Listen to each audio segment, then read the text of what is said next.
अस्सलाम वालेकुम, मेरा नाम है राशिद। आज की क्लास में हम सीखेंगे कि एडोब फोटोशॉप के ऊपर थंबनेल को कैसे बनाया जाता है। थंबनेल के कुछ बेसिक कॉन्सेप्ट्स को समझेंगे कि किस तरह से हम अलाइनमेंट सेट करते हैं, किस तरह से हम उसके अंदर स्पेसिंग को सेट करते हैं। तो यहाँ पर मैंने एक थंबनेल बनाया हुआ है पहले से। अगर आपने मेरी ब्लेंडर की कुछ क्लास देखी हैं तो वहाँ पर कुछ बैनर्स मैंने इस तरीके के मैंने बनाए हुए हैं, और जो कि काफ़ी अच्छा भी लग रहा है। लेकिन यहाँ पर कुछ बेसिक रूल्स है जो आपको लाजमी फॉलो करने हैं। अब यहाँ पर देखो आप, मैंने बैकग्राउंड सेट किया है, उसके ऊपर कितनी सारी चीज़ें मैंने सेट की हुई हैं। कलर्स भी मैंने सेट किए हैं, ब्लैक कलर यूज़ किया, फिर इमेजेस यूज़ की हुई हैं। किसी भी थंबनेल को बनाने से पहले आपके पास जो चीज़ें होनी ज़रूरी हैं वो ये है कि आपके पास एक कॉन्सेप्ट हो कि आपको एग्जैक्टली बनाना क्या है। अब जैसे कि अभी मैंने जो बनाया है वो है ब्लेंडर किट के ऊपर वन क्लिक मॉडल, कि आप एक क्लिक करते हो और आपके पास वो मॉडल बन के आ जाता है। ये हम करते हैं ब्लेंडर किट के अंदर। तो मैंने क्या किया कि ऊपर ब्लेंडर किट का लोगो लगाया है बड़ा करके, क्योंकि मुझे हाईलाइट यही चीज करनी है। तो वन क्लिक मॉडल ये मैंने सबसे बड़ा करके लिखा है, हाईलाइट करके, और कलर मैंने ऐसा दिया है जो दूर से नजर आए। अगर आप इसको शॉर्ट करो तो आपको सबसे पहली नजर आपको जाएगी, वो जाएगी ब्लेंडर किट के लोगो के ऊपर, उसके बाद वन क्लिक मॉडल, उसके बाद साइड में आपको एक मॉडल दिख रहा है। ठीक है, तो आपकी नजर यहाँ ऊपर से लेकर फिर नीचे और फिर यहाँ से लेकर सीधा इस मॉडल के ऊपर जा रही है। डिजाइन को ऐसा बनाया जाए कि ऊपर से लेकर नीचे तक किसी भी थंबनेल के ऊपर जब कोई बंदा देखे तो उसको पता चले कि असल में वो वीडियो जो हम लेक्चर के ऊपर वीडियो के ऊपर जो बताना चाह रहे हैं वो असल में क्या बताना चाह रहे हैं। तो वो उसका कलर भी कुछ ऐसा होना चाहिए जो देखे और वो फिर उसके ऊपर क्लिक करने पर मजबूर हो जाए। अच्छा, उसके अलावा ये सारा कंटेंट आपके पास पहले से होना चाहिए, जैसे कि लोगो आपको पहले से डाउनलोड करके रखना है और ये आपको पहले से डाउनलोड करके रखना है। तो ये डाउनलोड कहाँ से होंगे? इंटरनेट से होंगे। आप और सर्च करना है ब्लेंडर किट लोगो। ठीक है, तो आपको यहाँ पर ब्लेंडर किट के लोगो मिल जाएंगे। अब जरूरी नहीं है आप ब्लेंडर किट के लोगो ही लो, आप जिस भी चीज का थंबनेल बनाना चाह रहे हो वो आपको यहाँ पर मिल जाएगा। ठीक है, अब इसी तरीके से फोटोशॉप का लोगो चाहिए तो जाहिर सी बात है हमें वो भी मिल जाएगा। यहाँ पर मैंने रखी हुई है एक एसआरसी फोल्डर बनाकर, और ये फाइलें आपको नीचे डिस्क्रिप्शन में भी मिल जाएंगी जहाँ से आप लेकर इसकी प्रैक्टिस कर सकते हो। तो लोगो मैंने दिया हुआ है, पिक्चर साइज दी हुई है मैंने, फुल इमेज एचडी में है, और उसके बाद इसकी कटिंग फाइल भी मैंने यहाँ पर दी हुई है। आपकी मर्जी, आप ये इस्तेमाल करो, आपकी मर्जी, आप खुद से यहाँ पर इस्तेमाल करो। फाइल के अंदर न्यू करना है और यहाँ पर आपने इस साइज की एक फाइल ले लेनी है, 19201080। रेजोल्यूशन आपने 300 रखना है। ठीक है, और इसको आपने फिट टू स्क्रीन कर देना है, और यहाँ पर आपने अपना मॉडल्स को प्लेस इम्बिड करना है। फाइल पर जाके आपने यहाँ पे प्लेस इम्बिड कर लिया, उसके बाद इस इमेज को आपने इंपोर्ट कर लिया। उसके बाद आपको यहाँ पर जाना है इधर क्विक सिलेक्शन टूल के अंदर। आपकी मर्जी है, आप क्विक सिलेक्शन टूल के जरिए इसको यहाँ से इस तरीके से सिलेक्ट कर लें, लेकिन आजकल मैं ये तरीका यूज नहीं करता क्योंकि ये थोड़ा टाइम लगता है इसके अंदर। तो हमें फोटोशॉप के ऊपर जो ऊपर एक फीचर मिलता है सिलेक्ट सब्जेक्ट का, आपने सिलेक्ट सब्जेक्ट के ऊपर क्लिक कर लेना है और ये आपके मॉडल को सिलेक्ट कर लेगा। ठीक है, अब यहाँ पर कुछ चीज़ों को मुझे मजीद सेट करना है, तो उसके लिए मैं पॉलीगोनल टूल लूंगा, और यहाँ पर जो जो एरिया इसने सिलेक्ट नहीं किए हैं उनको मैं सिलेक्ट कर लूंगा। तो प्लस का जो तरीकाकार होता है, जो आपको यहाँ पर निशान दिख रहा है प्लस का, उसका मतलब होता है सिलेक्शन। और अब आपको माइनस का निशान दिख रहा होगा, इसका मतलब होता है डिसिलेक्ट। तो ये जो एरिया है देख सकते हो, ये एक्स्ट्रा सिलेक्शन में मुझे डिसिलेक्ट करना है, तो मैं क्या करूंगा, अल्ट प्रेस करूंगा कीबोर्ड से और यहाँ से मैं सिलेक्शन बनाता हुआ जाऊंगा, और ये देखो सही हो गया। ठीक है, अब ऐसा ही मुझे बाकी भी करना है।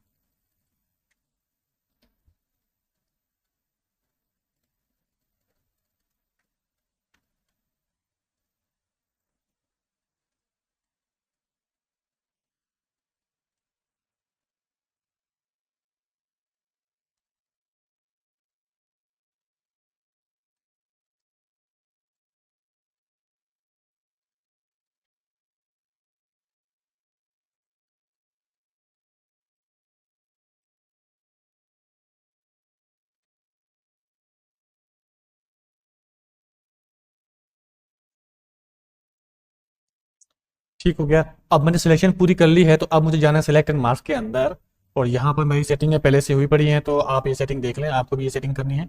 और सिंपली आपने सिंपली ओके कर देना है। उसके बाद राइट क्लिक करके स्मार्ट ऑब्जेक्ट कर देना है, और पीछे वाली इमेज को मैं हटा रहा हूँ। अब इसको उठा के मैं रख दूंगा इस जगह पर ऐसे।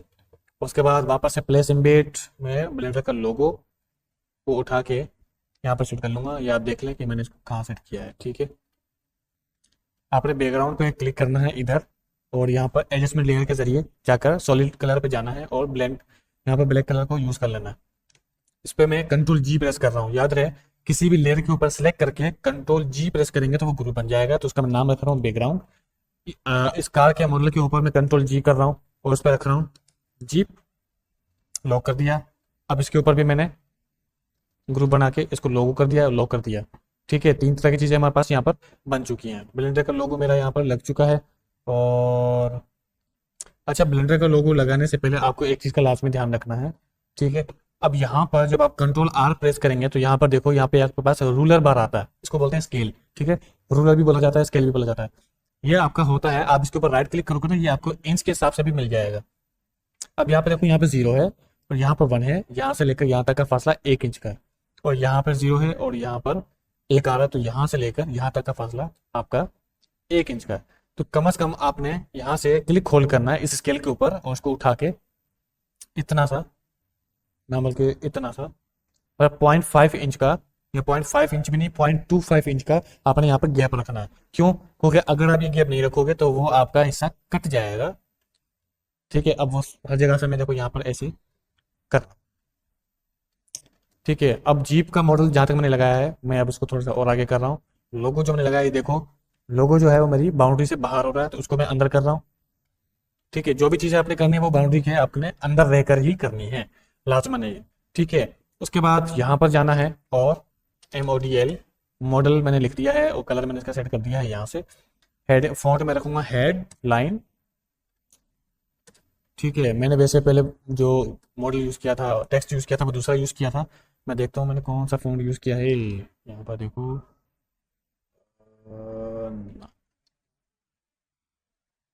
ठीक है, मैंने कोलविटी का हैवी कंप्रेस्ड फॉन्ट यूज़ किया है। ठीक है, नाम याद रहे, कोलविटी का हैवी मॉडल बॉल यूज़ किया है मैंने, उसको मैंने कर दिया यहाँ पे बोल्ड। और थोड़ा सा ऊपर करके मैंने इसको कर दिया 1 क्लिक और इसका फॉन्ट चेंज कर दिया। इसको मैं रखता हूँ पॉपेंस और साइज मैंने कर दिया इसका छोटा, 1 क्लिक, HDRI यहाँ पर। और ये अपने पूरा सीक्वेंस लिख दिया है, सीन्स, एनिमेशंस और यहाँ पर मॉडल्स भी आते हैं। ठीक है, और इसको मैंने कर दिया है मीडियम, मतलब पतला करना है, और इसका साइज आपने रख देना है छोटा। ठीक है, इनफ है छोटा। और इसको मैं एक शेप के ऊपर लेके जा रहा हूँ। ये फिलहाल तो अच्छा लग रहा है शेप, अगर अच्छा नहीं लगा तो बाद में हम निकाल देंगे। ठीक है, तो इसको आपने अलाइन कर देना है। अलाइन कर लेने के बाद इसका साइज थोड़ा सा बढ़ा देना है और कलरिंग भी इसकी थोड़ी इसके मुताबिक ही रखते हैं आप।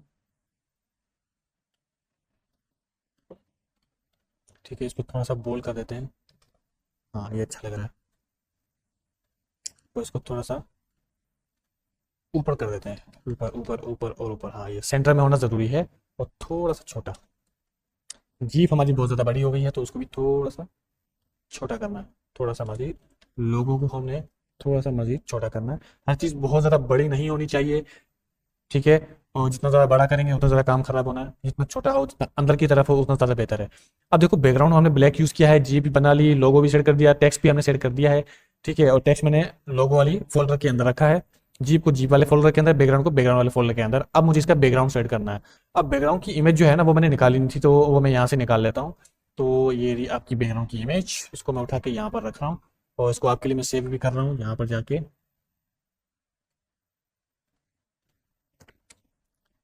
Background image. ठीक है, बैकग्राउंड इमेज मैंने सेव कर ली। अभी देखो, सिंपल घर की इमेज है, लेकिन ये भी 3D मॉडल से ही बना हुआ है। ठीक है, तो इसको मैंने लगा दिया बैकग्राउंड के अंदर और रिसाइज करना है इनको, जिसे आप सेट करना चाहें। रिसाइज करने के बाद इस लेयर को सिलेक्ट करके आपने कीबोर्ड से प्रेस करना है 1 2 प्रेस करने वाले। ठीक है, 1 2 से होता क्या है, ओपेसिटी सेट होती है। अब देखो, यहाँ पे ओपेसिटी 20 आ गई है ना, तो अगर मैं 3 या 4 प्रेस करता हूँ तो 40 आ जाएगी, 5 प्रेस करता हूँ तो 50 आ जाएगा। तो यहाँ से आप इसकी ओपेसिटी सेट कर सकते हो। तो मैं फिलहाल 2 रख रहा हूँ, अगर इन केस मुझे फ्यूचर में जरूरत पड़ती है तो मैं चेंज करूंगा। अब यहाँ तक मैंने कर दिया ना, ऊपर जीप को आपने लॉक कर देना है, लोगों को आपने लॉक कर देना है और यहाँ पर आपने शेप बनाना है ऐसे करके, और फिर एक और डुप्लीकेट बनानी है, फिर एक और डुप्लीकेट बनानी है। एक का कलर रखना है रेड, एक का कलर रखना है पर्पल और एक का कलर आपकी मर्जी, फिलहाल जो सा भी रखना चाहें। फिलहाल मैं ये कलर दे रहा हूँ, बाद में मैं चेंज कर सकता हूँ। तो इन तीनों को आपने सेलेक्ट करना है, खींचना है, ताकि आपके पूरे लोगों की तरफ पूरे थंबनेल की तरफ आ जाए। और थोड़ा सा और खींचना है, बाहर लेके जाना है, बिल्कुल बाहर। ठीक है, और अब आपने राइट क्लिक करना है इसके ऊपर। स्क्यू का एक ऑप्शन मिलता है, यहाँ पर हमने क्लिक करना है। और यहाँ पर एक चीज नोट करने वाली है, स्क्यू के ऊपर क्लिक करने के बाद जब आप माउस को बाउंड्री के ऊपर लेकर जाएंगे ना, तो यहाँ पर माउस का निशान चेंज हो जाता है। और जब ये माउस का निशान चेंज हो जाए, तो यहाँ पर आपने अल्ट प्रेस करना है, अल्ट को होल्ड किए रखो, अल्ट को छोड़ना नहीं है, ठीक है, अल्ट को प्रेस किए रखना है। और यहाँ पर आपने क्लिक करके राइट साइड की तरफ मूव करना है, ऐसे। तो ऐसे आप देख सकते हो कि बैकग्राउंड के जो कलर वाले शेप्स थे हमारे, वो हल्के से टेढ़े हो रहे हैं, इसको बोला जाता है स्क्यू। ठीक है, हो गया। अब इन सबको अपने ग्रुप में कन्वर्ट कर देना है, कंट्रोल जी करके। और यहाँ पे मैं लिख रहा हूँ, कलर्स का नाम रख रहा हूँ। इसको भी मैंने 1G 2G 3G ऐसे कर दिया, सेट कर दिया। ठीक है, 3 कर दिया मैंने। और यहाँ से आप ब्लेंड मोड के जरिए इसकी कलरिंग सेट करोगे। तो यहाँ पर आपने जाना नीचे नीचे और नीचे, और यहाँ पे बेस्ट जो आपको फिट लगता है कहीं पे, आपने वो चीज़ यूज़ करनी है यहाँ पर। तो यहाँ पर मैं देखता हूँ कौन सा ज़्यादा बेहतर रहता है।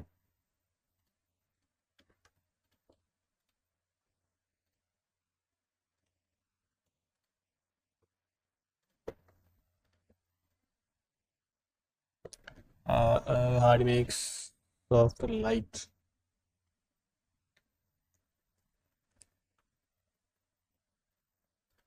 ठीक है, सॉफ्ट लाइट मुझे अच्छा लग रहा है, लेकिन बैकग्राउंड की ओपेसिटी में थोड़ी बढ़ा रहा हूँ। ये ओपेसिटी मुझे इनफ लग रही है, लेकिन अब यहाँ पे थोड़ी सी गड़बड़ है। ठीक है, अब यहाँ पर रेड को मैं थोड़ा सा आगे की तरफ लेके जा रहा हूँ। पर्पल अपनी जगह पे ठीक है, और यहाँ पर ये कलर मुझे चेंज करना है। ठीक है, ब्लू देना है, और यहाँ पर मैं इसको खींच के थोड़ा अंदर की तरफ लेके जा रहा हूँ। हाँ, कुछ इस तरीके से मैं करना चाह रहा हूँ, तो ये बिल्कुल अच्छा लग रहा है। एक तरफ रेड, एक तरफ पर्पल, दूसरी तरफ ब्लू। याद रहे, आपने जितने भी कलर यूज करने होते हैं ना, वो ऐसे कलर यूज करने होते हैं जो मैचिंग में हो। रेड, पर्पल और ब्लू जो है, वो आप देख सकते हो परफेक्टली ब्लेंड हो रहा है। अगर मैं इसकी जगह कोई और कलर ले लूं, अभी देखो ये पर्पल वैसे मैचिंग में तो फिट हो रहा है, लेकिन यहाँ पर मैं सही से नहीं आ रहा। यहाँ पर हमारे ऊपर जो टेक्स्ट है वो गायब हो जाएगा आगे चल के, क्योंकि हम इसके ऊपर और भी शेड लगाने वाले हैं। पर हम इसके ऊपर मल्टीपल कलर यूज कर सकते हैं, लेकिन फ्यूचर के अंदर जब हम इसके ऊपर और शेड्स लगाएंगे, कैसे होगा वो काम अभी देखते हैं। कलर को हमने दे दिया, अब आपने क्या करना है, यहाँ पर जाना है ग्रेडियंट, और यहाँ पे क्लिक करना है, ब्लैक वाला यूज करना है, और यहाँ पे व्हाइट की जगह भी आपने ब्लैक कलर यूज करना है। और ऊपर ओपेसिटी इसकी 0 कर देनी है, और इसको हल्का सा नीचे लेके आना है। और यहाँ पर एक छोटी सी गड़बड़ आ गई है, वो ये जीप के ऊपर ये को वाइट वाइट निशान आ रहा है, ये नहीं आना चाहिए। तो मैं रास्टराइज कर रहा हूँ, और ये वाइट निशान मैं खत्म कर रहा हूँ।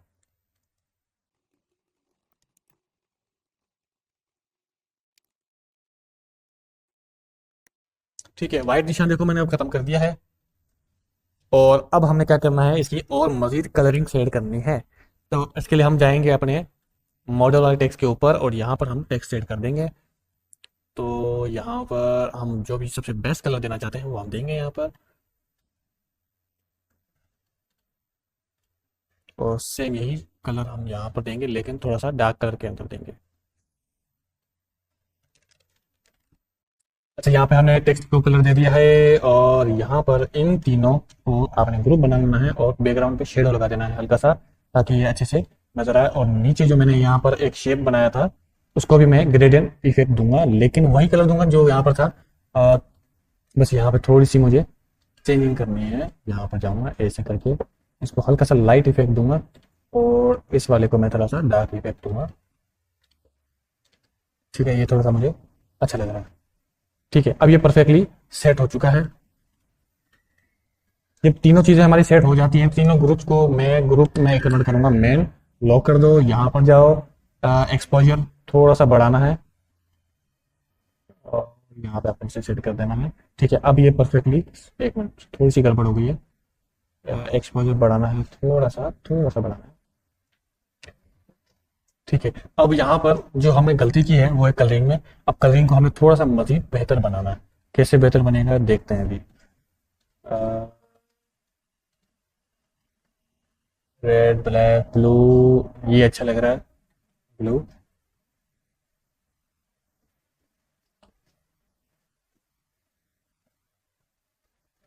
ठीक है, ये कुछ बेहतर लग रहा है। ठीक है, तो इस तरह से हमारा ये कवर पूरा रेडी हो चुका है। ठीक है, तो जीप लगाने का तरीका देखा आपने, अलाइनमेंट लगाने का तरीका देखा आपने, टेक्स्ट लगाने का तरीका देखा आपने, कलर लगाने का तरीका देखा आपने, ग्रेडियंट यहाँ पे सीखा आपने, शेप बनाना यहाँ पे सीखा, और शेप को कैसे हम स्क्यू में चेंज करते हैं, इसके ऊपर टेढ़ा कर देते हैं, फिर उसके ऊपर ब्लेंड भी यूज करते हैं, ब्लेंडिंग मोड यूज करके ओपेसिटी किस तरीके से सेट करते हैं। तो यहाँ पे आपने तकरीबन 10 से 12 चीजें सीखी हैं एक ही टाइम के ऊपर, और इन सब चीजों को आपने अच्छे से समझ के इसी थंबनेल को दोबारा बनाना भी है, और साथ में आपने नए नए तरह के थंबनेल भी बनाने हैं। अब थंबनेल और किस तरह के बना सकते हो, तो उसके लिए मैं आपको कुछ एग्जांपल दे रहा हूं। यहाँ पर आप जाओ और यहाँ पर सर्च करो यूट्यूब थंबनेल्स। ठीक है, एक तो आपने मेरे वाले की प्रैक्टिस करनी है, दूसरा आपने इस तरह के थंबनेल्स भी खुद से बनाने हैं। अब ये थंबनेल मैं खुद भी बनाना आपको सिखाऊंगा अपनी अगली क्लास में, लेकिन आप लोगों के लिए एक टास्क है कि अगर आप एक थंबनेल बनाना सीख चुके हो, अगर आपको वो चीज आती है, तो आप कोई भी थंबनेल आराम से बना सकते हो। तो पहले तो आपने वो मेरे वाला थंबनेल बनाना है, उसकी प्रैक्टिस करनी है अच्छे से, और जब आप वो अच्छे से बनाना सीख जाओ, तब आपने इनमें से कोई भी एक चूज करके आपने थंबनेल बनाना है, और वो आपने कमेंट के ऊपर अपलोड कर देना है। तो मैं आपका काम देखूंगा और आपके काम को फीडबैक दूंगा कि आपका काम कितना अच्छा गया है। मजीद कुछ भी अगर आपको समझ में नहीं आता है, व्हाट्सएप नंबर मेरा दिया हुआ है डिस्क्रिप्शन के ऊपर, आप रब्ता करके पूछ सकते हैं। मिलते हैं अगली क्लास में, शुक्रिया।